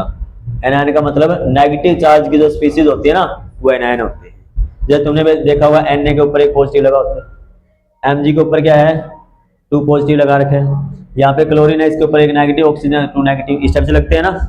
तो ये हमारे पास क्या रहेगा, आपका मेटल रहेंगी, और ये आपकी क्या रहेंगी, नॉन मेटल रहेगी। पहचान क्लियर, जो कैटायन बनाएगी वो मेटल होगी। अब हम पूछ लेते हैं प्रॉपर्टी बताओ भाई मेटल की, क्या बतानी हमने, प्रॉपर्टीज मेटल की। इसकी प्रॉपर्टी के लिए आप एक एग्जांपल उठा लो आयरन का। कैसा होता है आयरन, सॉलिड होता है। कैसा होता है वो, सॉलिड होता है। जो मेटल होती है जनरली कैसी रहती है, सॉलिड रहती है। किसको छोड़ के, मरकरी को छोड़ के, मतलब पारे को छोड़ के। ठीक है, Hg को छोड़ के। ये जो किस फॉर्म में रहता है, लिक्विड फॉर्म में रहता है। क्लियर चीज। अभी किस फॉर्म में रहेगा वो, लिक्विड फॉर्म में। मेटल कैसी होती है, सॉलिड होती है। जनरली कैसी रहती है, सॉलिड। किसको छोड़ के, मरकरी को छोड़ के, Hg। ठीक है, जिसको क्या बोलते हैं, पारा बोलते हैं हिंदी में, उसको छोड़ के वो लिक्विड रहता है। क्लियर। दूसरी बात क्या है हमारे पास, सेकंड सोनार्स होती हैं। ठीक है, सोनोरस, सोनोरस का मतलब होता है साउंड प्रोड्यूस करती है। क्या करती है, साउंड प्रोड्यूस करती है। जब इनको पीटते हैं ना तो यहाँ से साउंड आती है। यदि साउंड नहीं आती तो जो स्कूल की बेल होती है ना वो नहीं बनती, वो मेटल वगैरह जो बनाते हैं इसी वजह से बनाए जाते हैं, क्योंकि साउंड प्रोड्यूस करेंगे। क्लियर। दूसरी प्रॉपर्टी। तीसरी चीज डक्टाइल होती है। कैसी होती है ये? डक्टाइल होती है। डक्टाइल का मतलब इनको तार में बदल सकते हैं हम। क्या बना सकते हैं? इनकी तार बना सकते हैं, मतलब खींचेंगे स्ट्रेच करके क्या बना सकते हैं, इसको वायर बना सकते हैं। वो प्रॉपर्टी क्या कहलाती है? डक्टिलिटी। और नेचर क्या कहलाएगा उसका? डक्टाइल। तो क्या बोलेंगे? डक्टिलिटी पूछ रहे, तुमने डक्टाइल पूछ रहे, क्या बताओगे? It is the property of metal by which they convert into thin wire by stretching. खींच के थिन वायर में बदलने की जो प्रॉपर्टी है वो प्रॉपर्टी क्या होती है? इसकी डक्टिलिटी होती है या डक्टाइल होती है। बराबर क्या? सबसे ज्यादा डक्टाइल जो आपकी एयू रहती है, एयू सोना को बोलते हैं, मतलब गोल्ड को। ठीक है, सबसे ज्यादा डक्टाइल ये रहेगा। इसमें क्या है? 1 ग्राम जो सोना होगा वहां से कितनी बनेगी? 2 km वायर। ठीक है, 1 ग्राम से कितनी लंबी तार बना सकते हैं हम? 2 किलोमीटर लंबी तार बना सकते हैं। बना के देखी हुई, वैसे एडजस्ट किया हुआ है। ठीक है, फिर जो 1 ग्राम लेंगे 2 किलोमीटर चलेंगे, वैसे नहीं होता। बता सकते हैं चीज अभी। तीसरा आता है आपका, फोर्थ आती है मेलिएबिलिटी। ठीक है, मेलिएबल। मेलिएबल का मतलब होता है उसको थिन सीट में बदल सकते हैं हम, उसको पीट पीट के किसमें कन्वर्ट कर सकते हैं? उसको सीट के अंदर। और इसमें किसमें कन्वर्ट कर सकते थे? वायर के अंदर। वायर में करेंगे, खींच के करेंगे, इसको पीट के करेंगे।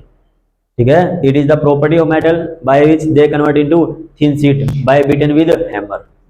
हथौड़े से पीट के। वो भी आपकी डक्टाइल यही रहती है, एयू ही। ठीक है, इसी में पहले पढ़ा हुआ रदरफोर्ड ने जो एक्सपेरिमेंट किया था उसमें गोल्ड की फॉइल यूज की थी, ये सबसे ज्यादा मेलिएबल थी। ठीक है, यदि ये दोनों प्रॉपर्टी इनके पास नहीं होती तो जो ज्वेलरी वगैरह बनाते हैं ना वो नहीं बनती। ठीक है, क्योंकि उनसे ना तो सीट बन सकती ना वायर बन सकती, उनको शेप ही नहीं दे सकते थे फिर हम। क्लियर चीज अभी। हिंदी में क्या बोलेंगे? डक्टाइल को तन्यता बोलते हैं। तन्यता, इसको बोलते हैं आघातवर्ध्यता। ठीक है, आघातवर्ध्यता मतलब आघात मतलब उसको पिटोगे, वर्ध्यता मतलब वो बढ़ जाएगी, फिर उसकी सीट बन जाएगी। तैसे तन्यता, तैसे तार, जिसमें तार बनेगी वो आपकी क्या होगी? डक्टिलिटी बनेगी। क्लियर चीज अभी। नेक्स्ट आपकी fifth property, they have lustre. उनके पास क्या होती है? चमक होती है वही। ठीक है, चमकीली होती है तभी हमें अट्रैक्टिव लगती है वो। ठीक है, तीसरी सिक्स चीज हमारे पास क्या रहेगी? Good conductor of heat and electricity. Heat and electricity की, किसको छोड़ के? लाइट को। किसको छोड़ के? लाइट को छोड़ के। क्लियर चीज अभी। तो इलेक्ट्रिसिटी वगैरह कंडक्ट करती है। गुड कंडक्टर कौन सी होती है आपकी? AgAu, ये गुड कंडक्टर होती है। ठीक है, बट कहोगे तार तो कॉपर की बनती है, चांदी की नहीं बनाते, ये ज्यादा कॉस्टली हो जाता है ये। ठीक है, कॉस्ट ज्यादा लगती है इसकी, तो किसकी बनाते हैं? तार हम कॉपर की यूज करते हैं। बैठ गया चीज अभी। क्लियर है चीज अभी। नेक्स्ट आपका पास है सेवंथ हमारे पास। ठीक है, अब देखो ये चीज क्लियर है यहाँ तक। सेवंथ में हमारे पास क्या है? कई बार क्या है, मान लो 6-7 पॉइंट लिखने हो ना, इनको अलग अलग करके भी लिख सकते हैं। एक में हीट के बना दो, एक में इसकी बना दो। ठीक है, नेक्स्ट हमारे पास क्या है? They form coins. जो कॉइन्स मेटल भी होती है इसके अंदर, कुछ क्या होती हैं? Coins metal. कौन कौन सी? कॉइन्स का मतलब क्या होता है? सिक्के बनाना। कौन कौन से सिक्के बनते हैं आपने देखा भी होगा, किस किस के होते हैं सिक्के? चांदी के होते हैं, एजी के। सोने के होते हैं, एयू के। तांबे के होते हैं, सीयू के। ठीक है, तो क्या होती है? कई बार पूछा जाता है कॉइन्स मेटल बताओ, तो कौन सी होगी? एजी, एयू और सीयू। क्या बता सकते हो मेटल के बारे में? इसका जस्ट अपोजिट चलेंगे नॉन मेटल में। यह कहा थी सॉलिड में थी, वो सॉलिड में भी होती है, गैस में भी होती है, और लिक्विड में सिर्फ एक होती है, ब्रोमीन। तो क्या है नॉन मेटल के बारे में? नॉन मेटल में कहा लिखा हुआ है? ये रहा। ठीक है, इनको अपोजिट कर रहे हैं हम। तो यहाँ पे क्या थी? सॉलिड थी। तो क्या होती है? सॉलिड भी होती है, गैस भी होती है, बट लिक्विड एक ही रहती है भाई। कौन सी? ब्रोमीन, जो लिक्विड मेटल होगी। ठीक है, और आपकी जितनी भी गैस हैं सारी नॉन मेटल ही है। पहले यहाँ तक ये चीज भी। नेक्स्ट दूसरी प्रॉपर्टी, इसमें क्या बोला था हमने? सोनार्स होती हैं, ये नहीं होती, नॉट सोनारस। ये कैसी थी? डक्टाइल थी, ये नहीं होती, नॉट डक्टाइल। ठीक है, ये मैलिएबल थी, ये नहीं होती, नॉट मैलिएबल। बता सकते हो? ये क्या करती थी आपकी? लश्यर होती थी, इनके पास नहीं होता, नॉट लश्यर। एक्सेप्शन एक, इसको छोड़ के आयोडीन को। ठीक है, आयोडीन के पास लश्यर होती है, नॉन मेटल है, लश्यर भी इसके पास। क्लियर। नेक्स्ट इसमें क्या हमारा? हीट वगैरह कंडक्ट नहीं करती थी, ये भी नहीं करती। ये करती थी ना, ये नहीं करेंगी, नॉट कंडक्ट। किसको छोड़ के? ग्रेफाइट को, जो कार्बन की ही फॉर्म है, ग्रेफाइट, जो क्या करती है? इलेक्ट्रिसिटी को कंडक्ट करती है। देखा तो होगा ये पेंसिल या सिक्का, यही होता है। इसमें क्या हमारे पास? इलेक्ट्रिसिटी वगैरह क्लियर चीजें कौन करेगा? वो ग्रेफाइट ही करेगा। बता सकते हैं प्रॉपर्टी ये किसकी? हमारी नॉन मेटल की है। क्या बताओ? ऑप्शन में ही पूछ रहे, ऐसी नॉन मेटल बताओ जो लिक्विड स्टेट में रहेगी। तो कौन सी रहेगी लिक्विड स्टेट में? Non metal. ऑप्शन में आपका मरकरी मिलेगा, तो ध्यान से देखना, मेटल पूछिए नॉन मेटल पूछिए। मेटल है तो मरकरी, नॉन मेटल है तो ब्रोमीन। लस्टर वाली नॉन मेटल कौन सी है? आयोडीन है। बता सकते हैं चीज अभी? तो एक इसके बारे में हमारा मेटल के बारे में, मेटल की प्रॉपर्टी, नॉन मेटल की प्रॉपर्टी। अब देखते हैं हमारे पास नेक्स्ट मेटल की केमिकल प्रॉपर्टी।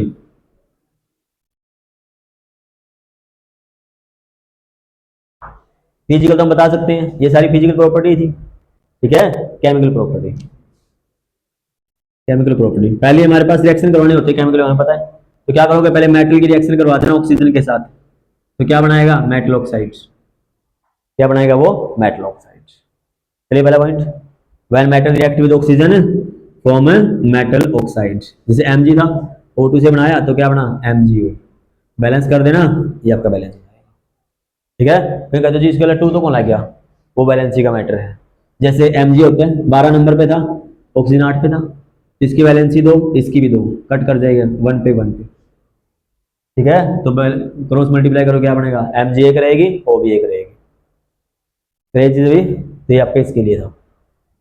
नेक्स्ट, मेटल की रिएक्शन करवा दो हाइड्रोजन के साथ, तो वहां से बनेगा मेटल हाइड्राइड। क्या बनेगा? Metal hydride. क्लियर? बता सकते हो नहीं, जब भी मेटल किससे रिएक्शन करते हैं? हाइड्रोजन से, तो क्या बनाएगी वो? मेटल हाइड्राइड बनाएगी। नेक्स्ट तीसरा, आपकी जब मेटल रिएक्शन करेगी एसिड के साथ, हमने पहले पढ़ा था एसिड की प्रॉपर्टी में, तो मेटल जब एसिड से रिएक्शन करती है तो क्या बनाएगी वहां से?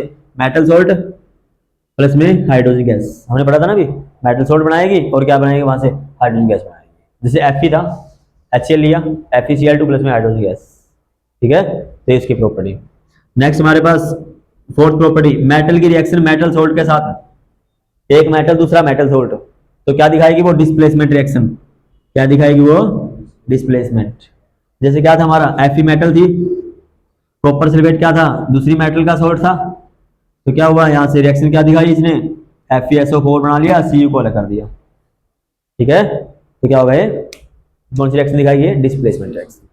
क्लियर? जहां भी कभी लाइफ में आ जाए कलर चेंज क्यों हुआ? वो डिस्प्लेसमेंट की वजह से होता है। क्लियर है भाई? कहते हैं ना ब्लू से ऐसा क्यों होगा? इसकी वजह से डिस्प्लेसमेंट। पहले कलर चेंज नहीं हुआ तो इसका मतलब क्या है? वो वहां पे डिस्प्लेसमेंट नहीं हुआ। क्लियर? अब आती है रिएक्टिविटी सीरीज। क्या आती है? Reactivity series. ये क्या है? सीरीज है किसकी? मेटल की, जिसके अंदर क्या करते हैं? उनको अरेंज करते हैं। क्या करते हैं? अरेंज। किसके अंदर? Decreasing order. नीचे की साइड जा रहे हो, decreasing order of their reactivity, ठीक है। उसकी रिएक्टिविटी के डिक्रीजिंग ऑर्डर में अरेंज करना क्या कराती है? आपकी रिएक्टिविटी सीरीज कहलाती है। तो बैठ गया, पहले सबसे ज्यादा रिएक्टिव, फिर कम इस टाइप से, ठीक है। जैसे हमने पढ़ा था ना, करीना, कार मांगे, ठीक है, ऑल्टो, जैन, फरारी, फिर भी आगे रुक गए थे, हाइड्रोजन फिट किया था हमने, ठीक है। क्यों मिली? क्यों मतलब कॉपर, मिली मतलब मरकरी, AgAu लास्ट की रहेंगी, ठीक है, ये आपकी रहेंगी। क्लियर है? इस टाइप से हम याद कर सकते हैं। क्लियर? अब यहाँ पे देखो, जो ये स्टार्टिंग की आपकी बात है, ये मोर रिएक्टिव रहेंगी। क्या रहेंगी ये? More reactive. जो आपके बीच की रहेंगी ये मॉडरेट रहेंगी। क्या रहेंगी ये? मॉडरेट। जो लास्ट की 2 रहेंगी ये लो रिएक्टिव रहेंगी। 3 टाइप में डिवाइड हो गए। अब यहाँ से मैं इसी से क्लियर कर देते हैं हम। जो आपकी मोर रिएक्टिव रहती हैं वो आपकी ऑक्साइड की फॉर्म में मिलती हैं। किसकी फॉर्म में? ऑक्साइड की। उसको इलेक्ट्रोलाइसिस से अलग करते हैं। किससे करते हैं? इलेक्ट्रोलाइसिस से। इलेक्ट्रोलाइसिस में करते क्या है? एक होता है एनोड, दूसरा होता है कैथोड, और एक होता है इलेक्ट्रोलाइट। ये 3 चीजें होती हैं, ठीक है। अब देखो, ये हमने एक बीकर ले लिया, इसमें जो मेटल हमने निकालनी है, प्योर करनी है, उस मेटल का सोल्ट होगा यहाँ पे लिक्विड फॉर्म में, उसी मेटल का सोल्ट। यहाँ पे कैथोड होगा, एक एनोड होगा, ठीक है। एनोड जो बनेगा, ये एनोड मान लिया हमने, ये जो एनोड होगा ये आपका इम्प्योर मेटल का रहेगा। किसका रहेगा? ये इम्प्योर का। और जो कैथोड बनेगा वो प्योर मेटल का बनेगा। कई बार यही पूछ लेते हैं भाई, एनोड किसका, कैथोड किसका। एनोड तो इम्प्योर का और ये प्योर का। इसमें इलेक्ट्रिसिटी ऊपर से पास कर देंगे, ठीक है। तो क्या होगा देखो, जब इलेक्ट्रिसिटी जाएगी, मान लो कॉपर मेटल दी है या आपके Na वगैरह थी, मान लो NaCl है, उसी का साथ लेना पड़ेगा हमें। तो Na पॉजिटिव में टूटेगी, नेगेटिव में टूटेगी, तो पॉजिटिव वाला क्या इसको पे डिपॉजिट होता रहेगा। जितनी सॉल्यूशन से इस पे जाएगी उतनी ही यहां से इसमें आती रहेगी, ठीक है। ये भी तो टूटता रहेगा, तो एक टाइम ऐसा आएगा जब ये बिल्कुल खत्म हो जाएगा तो मेटल यहाँ डिपॉजिट हो जाएगी, इसमें कोई फर्क नहीं, जितनी आई उतनी इसके पास वापस भी आती जा रही है, तो जो इम्प्योरिटी थी वो नीचे गिरती रहेगी यहाँ पे। ठीक है, इसे क्या बोलेंगे, एनोड मड। क्या बोलेंगे इसे, एनोड मड। क्लियर है चीज अभी, क्लियर इसका ऑब्टेन करने का।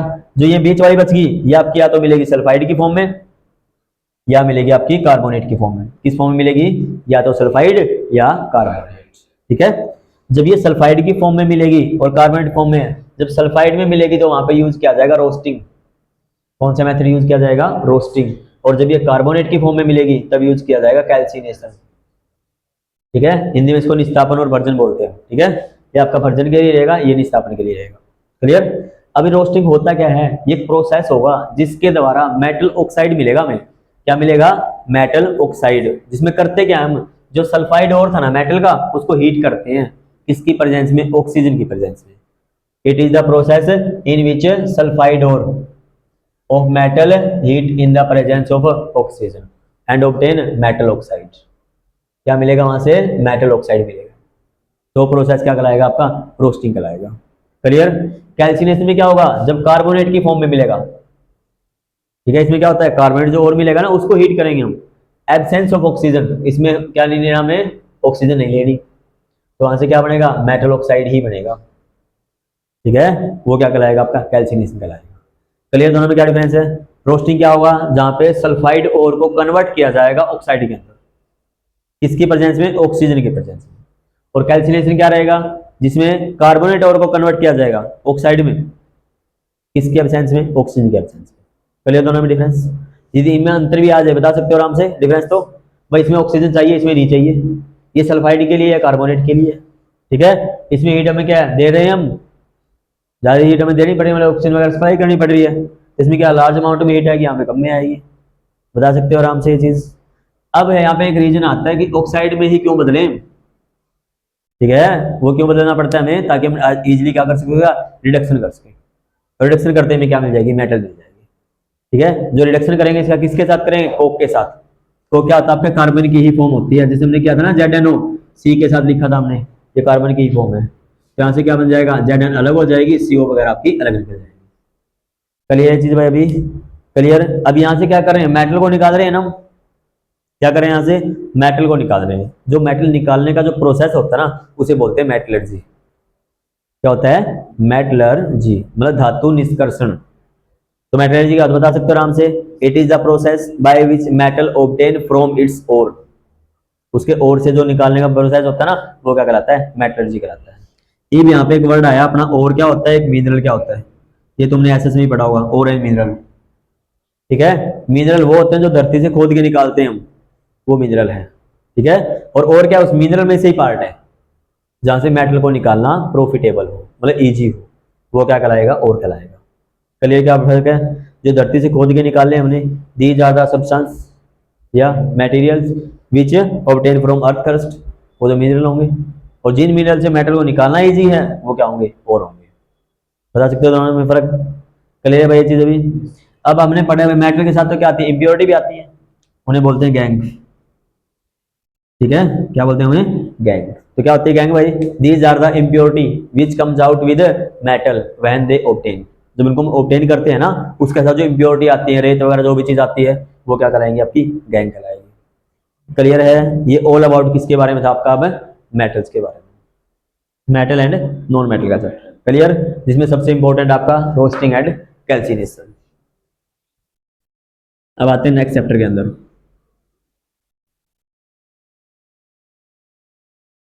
यहां तो कोई प्रॉब्लम बता सकते हो,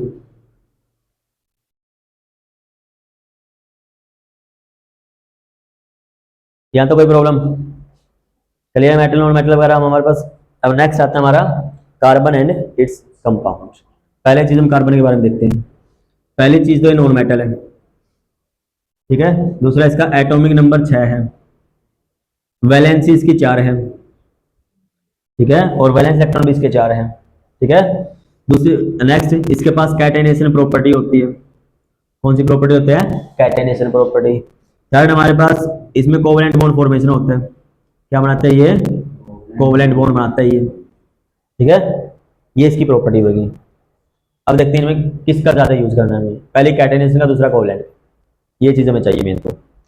कैटेनेशन इसकी प्रॉपर्टी डेफिनेटली लिखनी पड़ जाए ना, क्या लिखोगे, it is the property of carbon by which it form a long chain, ठीक है, विद अदर कार्बन एटम। भाई दूसरे कार्बन एटम के साथ मिलके क्या बना लेती है, एक लंबी चेन बना लेती है, तो वो क्या कहलाती है, हमारी कैटेनेशन कहलाती है। क्लियर। नेक्स्ट आता है कोवेलेंट बॉन्ड। कोवेलेंट बॉन्ड क्या होता है, जो शेयरिंग ऑफ इलेक्ट्रॉन से बनते हैं, इलेक्ट्रॉन शेयर करती है आपस में ये, तो क्या होती है आपके कोवेलेंट बॉन्ड बनते हैं। क्लियर। जो पूछना है कोवेलेंट बॉन्ड क्या होता है, क्या बताओगे, these are the bond which form by sharing of electron, जो इलेक्ट्रॉन के शेयर करने से बनती है।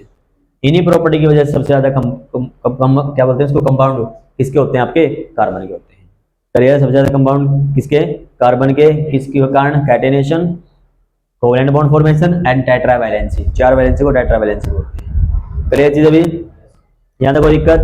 अब आते हैं कार्बन कंपाउंड। कार्बन कंपाउंड नाम में तो आंसर ही है, ये वो कंपाउंड होंगे जिसमें कार्बन होगी, ठीक है। कार्बन क्या कर सकते हैं, सिंगल बॉन्ड बना सकती है, डबल बना सकती है, ट्रिपल बना सकती है। इसका कार्बन कंपाउंड 2 टाइप के होंगे, या तो सैचुरेटेड या क्या रहेंगे, अनसैचुरेटेड, ठीक है। सैचुरेटेड अनसैचुरेटेड, सैचुरेटेड वो होंगे जिसके अंदर सिंगल बॉन्ड होगा, क्या रहेगा, सिंगल बॉन्ड, किसके बीच में, या तो कार्बन कार्बन के बीच में, या कार्बन और हाइड्रोजन वगैरह इनके बीच में। अनसैचुरेटेड होंगे जिसमें डबल या ट्रिपल होगा, क्या मिलेंगे, डबल या ट्रिपल, किसके बीच में मिलेगा, बट यहाँ पे कार्बन कार्बन के बीच में ही, ठीक है। ये जब डबल होगा उसे बोलेंगे एल्कीन, क्या बोलेंगे, एल्कीन, और जब ट्रिपल होगा तो एल्काइन, ठीक है। डबल है तो एल्कीन, ट्रिपल है तो एल्काइन। ये दोनों किसके टाइप में आ जाएंगे, अनसैचुरेटेड टाइप में आ जाएंगे। और जब सिंगल है तो इसे क्या बोलेंगे, एल्केन, ठीक है। अब इसमें आता है जनरल फॉर्मूला इनका, तो जनरल में क्या है, एल्केन का जनरल रहेगा CnH2n+2, ये इनका जनरल फॉर्मूला, जो पूछ सकते हैं, मतलब एल्केन का जनरल फॉर्मूला रहेगा CnH2n, ठीक है, और एल्काइन का रहेगा CnH2n-2, ठीक है। ये क्या रहेंगे, इसके जनरल फॉर्मूले रहेंगे, ठीक है। जब एल्केन होगी उसका वर्ड उठाया जाएगा लास्ट का नाम में ANE, जब एल्कीन होगी तो ENE, ठीक है। अल्काइन होगी तो YNE, ये वर्ड वहां पे नाम में उठाए जाते हैं। क्लियर चीज अभी, हमें पता कैसे चलेगा नाम में भी कैसे रखें उसका नाम, तो उसके लिए क्या हमें चेन पता होनी चाहिए। कार्बन यदि 1 है, 2 है, 3 है, 4 है, 5 है, 6 है, 6 तक मैक्सिमम काम चल ही जाता है। 1 कार्बन है तो वर्ड यूज करोगे मिथ, 2 कार्बन है तो इथ, 3 है तो प्रोप, 4 है तो ब्यूट, ठीक है, वैसे ब्यूटा होता है, 5 है तो पेंट, 6 है तो पेंटा होता है, वैसे 6 हो तो 6 एग्जाम, ठीक है। 7 सेप्टा हेप्टा वगैरह इस टाइप से चलते रहते हैं, ठीक है। जैसे नाम यूज करना आपने, मैंने लिख दिया CH4, एल्केन का एग्जाम्पल लिया मैंने, N की जगह मैंने 1 रख दिया, तो 1 रख दिया तो यहाँ पे 2 1 जा 2 और 2 4, तो कार्बन कितने, हाइड्रोजन कितने हो जाएंगे, 4 हो जाएंगे। नाम बताना है इसका, कार्बन 1 है तो क्या लिखोगे, मिथ, ठीक है। डबल से ज्यादा है ना ये, तो इसका नाम ANE, तो नाम क्या बनेगा इसका, कंप्लीट मीथेन, ठीक है। इस टाइप से इथेन प्रोपेन बता सकते हो आराम से। तो जिसमें ये दे दिया C5 है, H12 है, 5 कार्बन तो पेंट हो जाएगा, प्लस में डबल से ज्यादा है तो एन हो जाएगा, तो कुल मिला के पेंटेन बन जाएगा, बता सकते हो। इस टाइप से हम आराम से नाम दे सकते हैं इसका। ये ऐसे होता C2H2, 2 कार्बन है तो इथ बनेगा, डबल से क्या है 2 कम है तो क्या बनेगा YNE, इसका क्या नाम बन जाएगा, इसका इथाइन, इथाइन ये आपका नाम बन जाएगा। क्लियर है पहचान इसकी, कोई दिक्कत इसमें अभी, क्लियर आता है ये चीज अभी। नेक्स्ट आता है छोटा और टॉपिक इसमें, फंक्शनल ग्रुप। क्या आता है हमारा, फंक्शनल ग्रुप। ये क्या होता है, एलिमेंट का ही ग्रुप होता है। क्या होता है ये, एलिमेंट का ग्रुप, जो क्या करता है, जिस भी हाइड्रोकार्बन के साथ अटैच हो जाएगा ना, उसकी प्रॉपर्टी बदल देगा। ये क्या कर देगा, उसकी प्रॉपर्टी चेंज कर देगा, तो वो क्या कहलाएगा, आपका फंक्शनल ग्रुप कहलाएगा। जिसमें कौन कौन से ग्रुप यहाँ पे पढ़ेंगे वो देखो हमारे पास। पहला आपका OH, जिसको अल्कोहल बोलते हैं, क्या ये, अल्कोहल। दूसरा हमारा CHO, जिसे एल्डिहाइड बोलते हैं, ठीक है, क्या बोलेंगे इसे, एल्डिहाइड। तीसरा हमारा COOH, जिसको हम कार्बोक्सिलिक एसिड बोलते हैं, क्या बोलेंगे इसे, कार्बोक्सिलिक एसिड, ठीक है। नेक्स्ट हमारा CO, नेक्स्ट कौन सा आपका CO, जिसे हम कीटोन बोलते हैं, क्या बोलेंगे इसे, कीटोन बोलेंगे। और नेक्स्ट हमारा बिल्कुल लास्ट में क्लोरीन, ब्रोमीन, फ्लोरीन, आयोडीन, इस टाइप के, इसको हेलो ग्रुप बोलते हैं, हेलोजन, ठीक है, ये हेलोजन है। अब इनके नाम में कैसे क्या यूज करते हैं, इसकी स्ट्रक्चर यदि बनाना चाहो ये है भाई, C double bond O H, ये इसकी स्ट्रक्चर। ठीक है, सी डबल एच को कैसे लिखोगे, C double bond O and H, ये आपका इसका रहेगा। ठीक है, सीओ के लिए क्या रहेगा, C double bond O acid, ये इसका रहेगा। बट कंडीशन क्या है, यहाँ दोनों साइड कार्बन होनी चाहिए तभी कीटोन होगा। इसका कीटोन का जब भी पहला मेंबर बनाओगे कम से कम 3 कार्बन चाहिए। ठीक है, 3 से कम पे नहीं बनता ये। 3 के लिए क्या बोला था हमने, नाम क्या यूज किया था अभी, प्रोप। इसका नाम पहला कार्बन कौन मिलेगा, प्रोपेनॉन। प्रोपेनॉन पहला कीटोन का मेंबर होगा। ठीक है, इनके लिए कोई दिक्कत नहीं है, 1 कार्बन में या 2 कार्बन में काम चल जाएगा। ठीक है, बता सकते हो। अब इनका वर्ड क्या यूज करते हैं हम, OH लगा मिल जाए ना किसी के पीछे तो उसे बोलेंगे ओल, ओल वर्ड यूज करेंगे। जिसमें CHO लगा मिल जाए अल यूज करेंगे AL, और जिसमें आपका ये लिखा मिल जाए ओइक एसिड यूज करेंगे, और ये लिखा मिल जाए तो 1 यूज करेंगे। और इनके लिए क्लोरीन है तो क्लोराइड, ब्रोमीन है ब्रोमाइड, आयोडीन है तो आयोडाइड। पहले यूज करना चाहेंगे इसका नाम तो क्लोरीन है तो क्लोरो, ब्रोमीन है तो ब्रोमो, और फिर मेन चेन का नाम। एक एग्जाम्पल से करवाते हैं। CH3 के साथ मैंने OH लगा दिया, 1 कार्बन है तो मिथ लगाओगे। ठीक है, हाइड्रोजन क्या है, इससे डबल से ज्यादा है, एन लगाओगे। OH लग रहा है तो ओल लगाओगे, कंबाइन कर दो, क्या बन जाएगा, मीथेन। तो मिथ वर्ड पहले कंप्लीट, AN ई नहीं लगाना क्योंकि बाद में भी ओवल है तो ये नाम बनेगा। ठीक है, तो क्या बनेगा, मिथेनॉल। मिथेनॉल क्लियर, क्लियर है भाई यहाँ तक ये चीज। अभी नेक्स्ट इसे अभी 2 होता तो इथेनॉल वगैरह ही बना देते हैं, बता सकते हो आराम से ये चीज। तो यदि मैं इस OH की जगह मैं क्लोरीन लगा देता हूँ तो तुम नाम देखोगे पहले लिखोगे क्लोरीन को या बाद में लिखोगे। यदि मान ले पहले लिखना चाहो तो पहले लिखोगे क्लोरो, ठीक है, और इसका नाम as it is methane, chloromethane. बाद में लिखना चाहो तो पहले मीथेन की जगह क्या लिखा जाएगा, मिथाइल और क्लोराइड। ठीक है, इथेन होता तो इथाइल क्लोराइड, ब्रोमो 3 होते तो प्रोपाइल क्लोराइड, इस टाइप से नाम होते हैं। ठीक है, नेक्स्ट मैंने लिख दिया ये CH3, यहाँ पे CO लगा दिया मैंने, यहाँ पे CH3 कर दिया मैंने। कीटोन है यहाँ पे, कितने कार्बन है, 3 कार्बन, तो क्या लिखेंगे उसके लिए, प्रोप। डबल बॉन्ड वगैरह तो नहीं है कार्बन वगैरह के अंदर, O में है कोई मैटर नहीं है, कार्बन भी नहीं होना चाहिए, तो सिंपल सिंगल बॉन्ड है तो क्या लिखेंगे, एन, और प्लस में CO के लिए क्या लिखेंगे, 1। इन सबको जोड़ दो, प्रोप ANONE, प्रोपेनॉन। क्लियर है, सबसे पहला मेंबर यही है कीटोन का। क्लियर, बता सकते हो आराम से ये चीज। अभी इसी टाइप से CH3 के साथ CHO लगा दिया मैंने, कितने कार्बन हो गए, 1 2, 2 कार्बन हो गए तो इथ यूज करेंगे। ठीक है, अब इस कार्बन का काम खत्म। अब यहाँ पे देखोगे डबल से ज्यादा है ना तो एन यूज करेंगे, और इसके लिए क्या लगा हुआ अल तो AL, तो क्या बन जाएगा ये इथेनॉल। क्लियर, नेक्स्ट आता है HCHO, इसको बोलते हैं मीथेनॉल क्योंकि एक ही कार्बन है, ये मीथेनॉल है। इसी को बोला जाता है फॉर्मल्डिहाइड, मीथेनॉल या फॉर्मल्डिहाइड इसी को बोला जाता है। HCOOH ये होता है मीथेनोइक एसिड, या क्या है आपका मीथेनोइक एसिड या फॉर्मिक एसिड, ये यही होता है। क्लियर, ये आपका मीथेनॉल है या फॉर्मल्डिहाइड है, ये आपका कौन सा है, मीथेनोइक एसिड या फॉर्मिक एसिड है।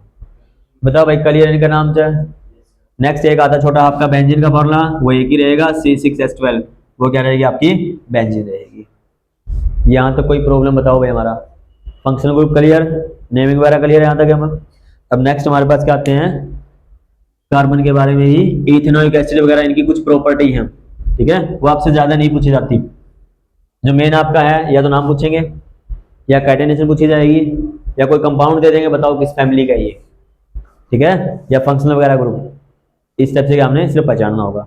अब लास्ट का जो टॉपिक बच गया इसमें, एक तो सोप का है, सोप है, सोप में क्या होता है, 2 टाइप के मॉलिक्यूल होते हैं भाई, एक तो हाइड्रोफिलिक, हाइड्रोफिलिक होते हैं, एक हाइड्रोफोबिक होता है। ठीक है, हाइड्रोफिलिक और हाइड्रोफोबिक 2 टाइप होते हैं इसमें। इसमें क्या होगा, इस टाइप की स्ट्रक्चर रहती है आपकी, ये स्पेरिकल रहेगा बाहर, ये आपका सिरा रहेगा सिंपल। इस टाइप से क्या है, ये जो 2 इस सब का मॉलिक्यूल है, हाइड्रोफिलिक और हाइड्रोफोबिक वगैरह। ठीक है, वो क्या होंगे, इस टाइप से अरेंज कर लेंगे, एक किसकी फॉर्म में, एक स्फीयर की फॉर्म में।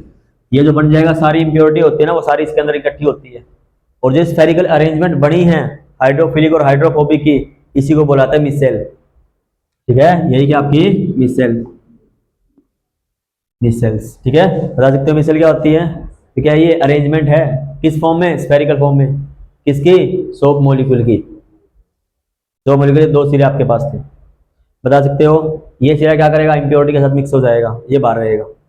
जब यहाँ सारी इम्प्योरिटी इकट्ठी होगी, जब उनको कपड़े का रिंस करेंगे, निचोड़ेंगे, तो क्या होगा? ये सिरा पानी के साथ बाहर जाएगा, तो इसके साथ ये जुड़ रहा है, तो इसके साथ गंदगी है, इम्प्योरिटी है, तो वो भी क्या चली जाएंगे? कपड़े से बाहर चली जाएंगे, और कपड़ा क्या हो जाएगा? हमारा साफ हो जाएगा। क्लियर? दूसरी चीज जो ये सोप होती है ना, हमने बताई थी इसमें क्या क्या चीज होती थी? CH3COONA होता था हमारे पास। तो क्या था ये? CH3COONA। ये जो Na है ना, वो ये है, ये वाला सिरा। और जो CH3COO नेगेटिव बच गया, वो ये वाला सिरा है। बढ़िया चीज अभी बता सकते हो आराम से ये चीज। जो सोप है ना, वो हार्ड वाटर में काम नहीं करती। इसमें काम नहीं करती वो? हार्ड वाटर में। अब पूछे तुम्हें हार्ड वाटर कौन सा होगा भाई? वाटर हमने सिंपल देखा है, इसमें कैल्शियम या मैग्नीशियम के आयन हो, वो हार्ड वाटर होता है। क्लियर है? हार्ड वाटर में किसके आयन होते हैं? या तो कैल्शियम के मिलेंगे या मैग्नीशियम के मिलेंगे। उसके साथ काम ही नहीं करेगी ये। जिसका लगाना भी सोचोगे ना आप, बस साबुन लगा लेते कोई दिक्कत नहीं है, तो साबुन कपड़ों में चिपी रह जाती है। मतलब थोड़ा जैसे कहते हैं ना, साबुन लगी रहेगी, थोड़ी बहुत नीचे बच गई, तो वो स्कम कहलाती है। जो सोल्यूबल नहीं होगी ना, उसे क्या बोलेंगे हम? स्कम बोलेंगे। जो साबुन लगती है वो क्या है? नीचे पीपीटी से उसकी दिखाई देने से चल जाए, वो क्या होता है? होगा स्कम होता है। बता सकते हो? हार्ड सॉफ्ट वाटर में काम करेगी, कोई दिक्कत नहीं है, ठीक है। मिसेल फॉर्मेशन करेगी, कोई दिक्कत नहीं है। इसी चक्कर में क्या करना पड़ा उसको? डिटर्जेंट को आना पड़ा। क्या है हमारा? डिटर्जेंट। वो इसी काम में आता है। वो क्या करता है? चाहे हार्ड हो चाहे सॉफ्ट हो, किसी हो, सब में काम करेगा। इसमें अमोनिया के साल्ट होते हैं। किसके साल्ट होते हैं इसमें? अमोनिया के साल्ट। पूछ लेना कई बार, डिटर्जेंट में किसके होते हैं? अमोनियम साल्ट होते हैं। वो क्या करते हैं? सबके साथ काम करते हैं। दूसरा, कई बार इनमें डिफरेंस पूछ लेते हैं, ठीक है। ये क्या है? ये स्लो स्टैक करेगी रिएक्शन, ये फास्ट करेगा। ये हार्ड में काम नहीं करेगा, ये करेगा, ठीक है। ये मिसेल बनाएगी बट ये नहीं बनाएगा। पहले चीज अभी तो इस टाइप से क्या डिफरेंस भी आपके पूछ सकते हैं। तो ये किसके बारे में था? आपका ऑल अबाउट लगभग कार्बन एंड इट्स कंपाउंड के बारे में। क्लियर है? तो आज के लिए अपना इतना ही रहेगा, जिसमें क्या आपने लगभग केमिस्ट्री में कवर कर दी है। क्लियर?